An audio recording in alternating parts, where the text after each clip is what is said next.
Hey guys, this is Willie from the Running Injury Free Revolution. So this video I'm talking about ways in which you can speed up as a runner without working hard and speed up as a runner without getting injured, because a lot of people, they start off going slow in running and that's fine, but as soon as they start to increase how much they're training or the speed in which they're running at, that's when their injuries really start to onset and it becomes a cycle of injury and after injury. And it doesn't have to be that way.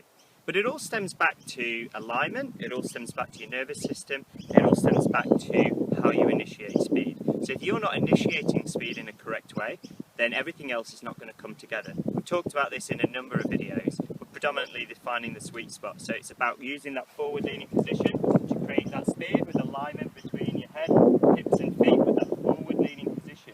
So if you do that, you start to create movement using gravity and you can start to relax from the waist down.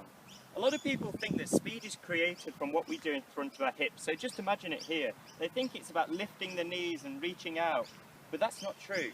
With 100, 200 meters, 400 meters, when you're starting to try and increase acceleration, yes, that's when you start to have to use power, but that's an anaerobic form of exercise. When you start to increase over a longer distance, you need to ensure you keep in a lower aerobic functioning state. And to do that, you really need to create movement in a natural way and without using power, because if you're upright as a runner and not creating movement using your body position, we then start to overstride and overreach. We then sink down through the knee and through the hips and really lose our alignment and impinge on the nerves. We then have to push off using the calf and Achilles and also have to overwork the hamstrings. So all those things can start to contribute towards injuries after injuries with the lower body. You also don't feel as relaxed and the blood flow is significantly affected. So what do I mean about relaxing and increasing that speed and preventing against injuries? So first of all, I talked about relaxing the feet. That was a video that I mentioned in optimizing the midfoot. So when you relax the feet, that allows you to take on that pressure instead of it coming back through the body. So it's planting below or slightly behind the hips, feet as relaxed as possible. We talked about this with the optimization of the midfoot, but if you get a ball, you fill it with air, you drop it, it bounces high. If it's half filled with air, it can take on that pressure and absorb it, and it doesn't bounce as high. So it's the same with your foot. If your foot's relaxed, it takes on that pressure so it doesn't ride up through the body.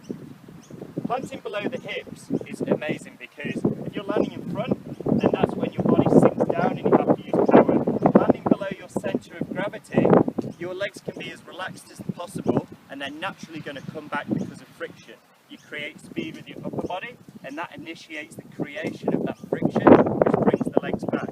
If you look at Tirunesh Dibaba, or if you look at Kenenisa Bekele, or you look at Mo Farah, all of those runners have the same traits. They have a forward-leaning position that's very faint. They create movement using their body. They're incredibly relaxed with a small range of movement.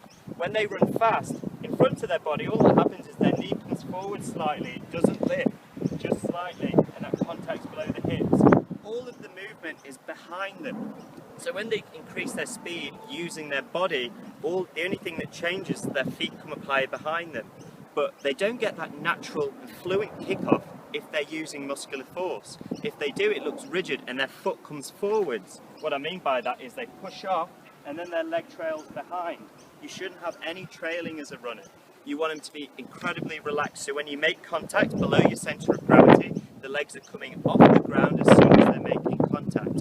So relaxing the feet is incredibly important. Another area for that as well is relaxing the thighs. Again, you'll see that with all of the best runners in the world, but relaxing the thighs helps you to gain that sort of conservation of the energy. It also helps to increase the absorption at the knee, so it prevents the knee from blocking, and again, that rigid sort of technique. So you want it to be incredibly relaxed. In order to do all those things as well, you need to be picking up through the hips and ensuring you gain that length through that area, and that can be achieved by having good core strength and also doing those stretching exercises for the hip flexors, which we've done videos on before. But to ensure you get that length is absolutely crucial, and that you have a few ways of maintaining that. If you check out videos about Z syndrome, I did a part 1 and a part 2, that helps you to understand more about gaining that length and prevention against injuries both at the hips and also at the knees. So as a runner, it's about creating movement using your body, it's about relaxing the feet and relaxing the thighs. That's going to prevent against all sorts of things. In getting that distance and length out of the hips too, it's going to prevent against shin splints by relaxing the feet, by increasing that angle by picking up through the hips, we reduce against the possibility of gaining ITB friction on the outside of the knee near the lateral epicondyle. By getting that length too and not planting in front of the hips, ITB at the hip is also going to be prevented against. Overall though, what's most important is you get that fluency, you get incredibly relaxed, so it's a very natural style, and also you're not going to be burning through those energy sources because you're not using power. So you aren't going to hit the wall, and you're not going to burn through all those fluids, and you're not going to increase your heart rate, so you stay more relaxed, and that's going to improve your abilities as a runner. So this is Will just talking about a few areas in which you can really start to relax to get faster and prevent against those injuries. If you want to check out any more videos, just check us out at www.rifrev.com. Thanks guys.